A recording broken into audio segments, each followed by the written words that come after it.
খুৰাদিত বাঁহৰ দলঙেৰে বিপদসংকুল যাতায়াত শীঘ্ৰে পকী দলং নিৰ্মাণৰ দাবী স্থানীয় ৰাইজৰ। নলবাৰী জিলাৰ টিহু সমষ্টিৰ অন্তৰ্গত ৩১ নং ৰাষ্ট্ৰীয় ঘাইপথ সংযোগী খুৰাদিলৈ যোৱা পথটোৰ বিধ্বস্ত অৱস্থাই অঞ্চলটোৰ ৰাইজক যাতায়াতৰ ক্ষেত্ৰত জলাকলা খুৱাই আহিছে। পথৰ ওপৰত থকা বানত বিধ্বস্ত দলংখনো দীৰ্ঘদিনে মেৰামতি নকৰাৰ ফলত উক্ত পথেদি যাতায়াত কৰা লোকসকলে জমৰ যাতনা ভোগ কৰি আহিছে। নিৰ্বাচন আহে আৰু যায়। প্ৰতিবাৰে নিৰ্বাচনৰ সময়ত ৰাজনৈতিক নেতা পালি নেতাই অঞ্চলটোলৈ আহি ৰাইজৰ সমস্যাৰ সমাধান কৰাৰ আশ্বাস প্ৰদান কৰে যদিও আজিলৈকে অঞ্চলটোৰ ৰাইজৰ সমস্যা হৈ থাকিল বুলি অভিযোগ উত্থাপিত কৰিছে স্থানীয় ৰাইজে। বৰষুণৰ বতৰত পথটিৰে যান বাহন চলাচল কৰাটো দূৰৰে কথা, খোজকাঢ়ি অহা যোৱা কৰাটো দুৰ্ভিক্ষ হৈ পৰে। অঞ্চলটোৰ দল সংগঠনৰ লগতে স্থানীয় ৰাইজে পথছোৱাৰ লগতে যোৱাটো বানে ক্ষতিগ্ৰস্ত কৰা দলংখন পকীকৈ নিৰ্মাণ কৰিবৰ বাবে দাবী জনাইছে।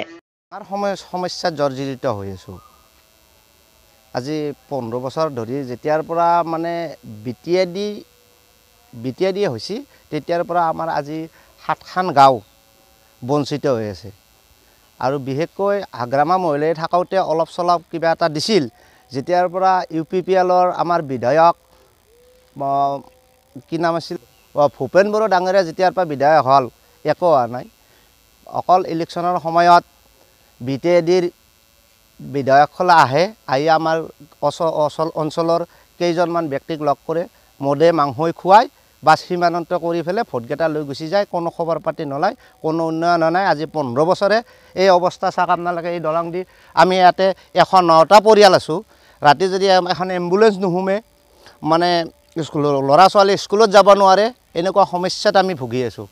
গতিকে আশা কৰোঁ এইবাৰ আমাৰ টিহু বিধানসভা সমষ্টিত পৰিছে, লোকসভা আমাৰ বৰপেটা সমষ্টিত পৰিছে। আশা কৰোঁ যিজন সাংসদ নিৰ্বাচিত হৈ আহে তেখেতে যাতে আমাৰ এই অঞ্চলটো অলপ চকু কাণ দি অলপ ডেভেলপ কৰি দিয়াৰ কাৰণে মই আমাৰ ৰাইজৰ ফালৰ পৰা আহ্বান জনাইছোঁ।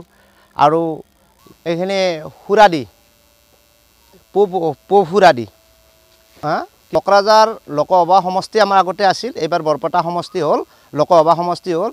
আৰু আমাৰ সাংসদ নৱকুমাৰ শৰণীয়া আছিল। নৱকুমাৰ শৰণীয়া আমাৰ ইয়াৰ পৰা সাংসদ হৈ গৈছে। ইয়াতে আলোচনাপন্থী এটা কেম্প আছিল, তেখেতে ইয়াতে বাহল পাতি আছিল। বাহল পাতি ইয়াৰ পৰা সাংসদ হ'ল, কিন্তু আজিলৈকে কোনো খা খবৰ লোৱা নাই আৰু ল'ব বুলি আশাও কৰা নাই। এতিয়া যিজন নতুন সাংসদ হয় নিৰ্বাচিত, তেখেতে অলপ মানে নজৰ দিব বুলি আশা কৰিছোঁ।